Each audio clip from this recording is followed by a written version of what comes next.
నమస్తే, welcome to our channel. నేను anchor సిరి. ప్రస్తుతం మనతో పాటు ఉన్నారు ప్రముఖ ఆధ్యాత్మికవేత్త, వాస్తు జ్యోతిష పండితులు కేఎస్ఆర్ గారు. గురుగారితో మాట్లాడతాం. గురుగారు నమస్కారం. నమస్తే అమ్మా.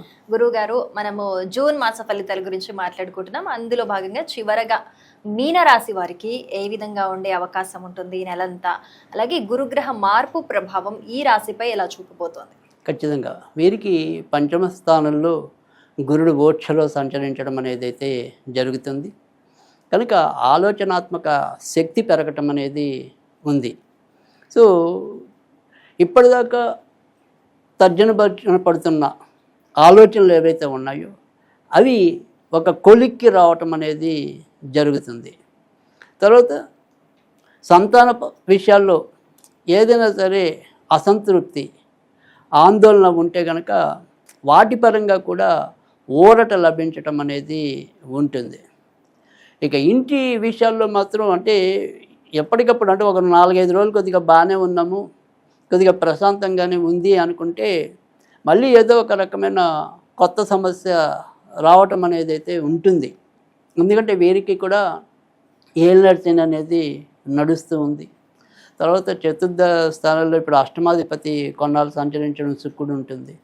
సో అందుకని ఇంటి విషయాల్లో ఏదో రకమైన ఇబ్బందులు ఎదుర్కొంటూ ఉండటం అనేది ఉంది. సో మానసికంగా అంత ప్రశాంతత ఉండకపోవచ్చు. కానీ ఇప్పుడున్న గురుడు మార్పు వల్ల ఏంటంటే ఎలాంటి పరిస్థితి వచ్చినప్పటి నుంచి కూడా దాని నుంచి ఎవరో ఒకళ్ళ తోడ్పాటు లభించటం, ఆ సమస్య నుంచి మళ్ళీ గట్టెక్కటం అనేది ఉంది.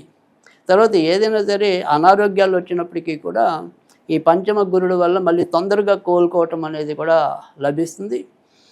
ఒక రోగం అనేది మొదలకుండానే దానికి కరెక్ట్ అయిన మందు దొరకటం. సో ఆ రకంగా అందుకని సమస్యలు సానుకూలంగానే వెళ్ళిపోవటం అనేది అంటే పరిష్కృతం. కానీ బట్ సమస్య వస్తూ ఉంటుంది ఈ ఏళ్ళని ప్రభావం వల్ల. అమ్మయ్య ఈ పూటకి ఈ సమస్య తీరిపోయింది అనుకున్న దానికి లేదు, బట్ మళ్ళీ ఇంకో 2-3 రోజుల్లో కొత్త సమస్య వీళ్ళింట్లో ఉదయిస్తుంది. కానీ ఆ సమస్యలతో వీళ్ళు ఆ సమస్యలు సుడిగుండల్లో కొట్టుకుపోతారా అంటే కొట్టుకుపోరు. అక్కడ గురుడు రెడీగా ఉన్నాడు కర్రట్టుకుని. సో అందుకని ఆ రకంగా ఊరట లభించడం అనేది అయితే ఉంది. సో అందుకని ఆ విషయం వరకు వీళ్ళు జాగ్రత్తగానే అంటే ఏమంటాం భరోసాగానే ఉండొచ్చు. తర్వాత రెండోది వచ్చేప్పటికి కొత్తగా సంతానం కావాలి అనుకునే అంటే ఎవరైతే మరి ఆ కోరిక ఉన్న భార్యాభర్తలు ఉంటారో వాళ్ళ కోరికలు కూడా నెరవేరబట్టడానికి కొద్దిగా అనుకూలత అనేది ఎక్కువగా కనిపిస్తుంది. ముఖ్యంగా జూన్ నెల అనేది కొద్దిగా మరింత మంచిది. ఎందుకంటే జూలై నెలలో మళ్ళీ కొంత సానుకూలత ఉండదు. సో కొద్దిగా జూన్ నెల సంతానం కావాలి అనుకునే వాళ్ళకి అనుకూలమనే చెప్పచ్చు. తర్వాత ఇక కొత్తగా వివాహం కావాలి అనుకునే వాళ్ళు ఎవరైతే ఉంటారో వారికి కూడా ఎక్కువ శాతం మంచి ఫలితాలు ఉన్నాయి. అంటే 2 రకాల వివాహాల వారికి కూడా అంటే ప్రేమ పెళ్లి చేసుకునే వాళ్ళకి, పెద్దలు కుదిర్చే 2 రకాల వివాహాలు చేసుకునే వాళ్ళకి కూడా సానుకూలం ఎక్కువగా కనిపిస్తుంది. ఇక ఎవరైతే ఉత్తరాభద్ర నక్షత్రం వాళ్ళు ఉంటారో ఉత్తరాభద్ర నక్షత్రం వాళ్ళు ఆరోగ్య విషయంలో ఎక్కువగా జాగ్రత్త తీసుకోవాలి.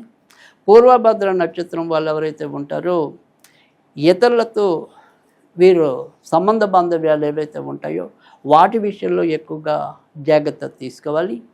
రేవతి నక్షత్రం వాళ్ళు ఎవరైతే ఉంటారో భార్యాభర్తల మధ్య ఉండే అనుకూలత, అనురాగం అలాంటి విషయాల్లో ఎక్కువగా జాగ్రత్తలు తీసుకోవాలి. అంటే ముగ్గురికి 3 రకాలైన ఫలితాలు ఈ నెలలో ఎక్కువగా గోచరం అవటం అనేది కనిపిస్తుంది. ఇక కొత్తగా ఎవరైనా సరే ఏదైనా సరే భూములు కానీ ఇల్లులు కానీ కొనాలి అనుకుంటే కనుక వాటికి సంబంధించిన ప్రయత్నాలు కూడా ఖచ్చితంగా మొదలెట్టుకోవచ్చు.